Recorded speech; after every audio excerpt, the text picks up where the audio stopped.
Tehran বিশ্ববিদ্যালয়ের পরিসংখ্যানে জানা যায় 2024 সালের মার্চ থেকে পরবর্তী 12 মাসে দেশে ৬,২০০-র বেশি ভূমিকম্প রেকর্ড করা হয়েছে। ইরানি মালভূমি বিশ্বের অন্যতম ভূমিকম্প প্রবণ অঞ্চলে অবস্থিত।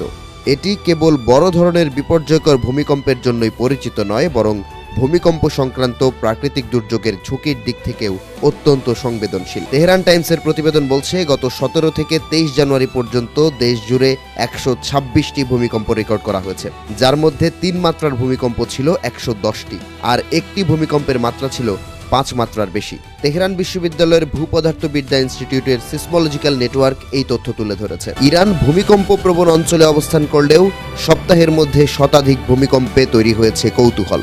দেশটির মিসাইল সহ বেশিরভাগ অস্ত্র পরীক্ষাগারের অবস্থান মাটির নিচে। এমনকি অতীতেও ইরান বহুবার ভূগর্ভে অস্ত্র পরীক্ষা চালিয়েছে। পশ্চিমা নিষেধাজ্ঞা সত্ত্বেও দীর্ঘদিন ধরেই পরমাণু অস্ত্র তৈরির চেষ্টা করছে তেহরান। গেল বছরের জুনে ইরানের পরমাণু কর্মসূচি ধ্বংসে বাংকার ব্লাস্টার বোমা ব্যবহারের তথ্য দেয় যুক্তরাষ্ট্র। তবে খামেনি প্রশাসন জানায় এতে ক্ষতি হয়েছে সামান্য। পরিসংখ্যান বলছে, খোরসান রাজাভিতে সবচেয়ে বেশি 14 বার ভূমিকম্প অনুভূত হয়েছে। এর পরেই রয়েছে কেরমান, ইস্পাহান ও দক্ষিণ খোরসান।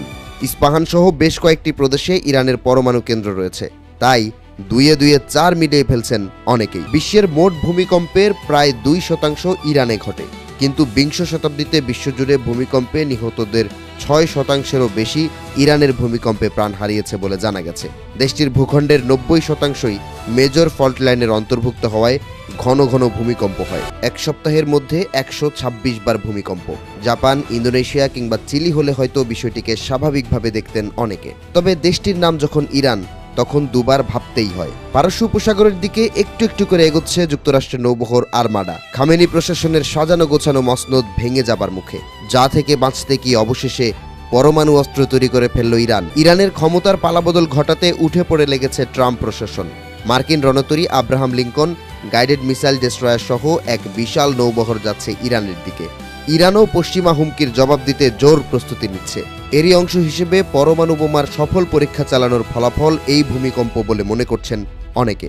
বিশ্লেষকরা বলছেন, গণমাধ্যম নিয়ন্ত্রিত হওয়ায় দেশটির সাংবাদিকরা প্রকৃত তথ্য প্রকাশ করতে পারেন না। তাই যতদিন খামেনি প্রশাসন থেকে আনুষ্ঠানিক কোনো ঘোষণা আসবে না, ততদিন পর্যন্ত ধোঁয়াশায় থাকবে বিশ্ববাসী।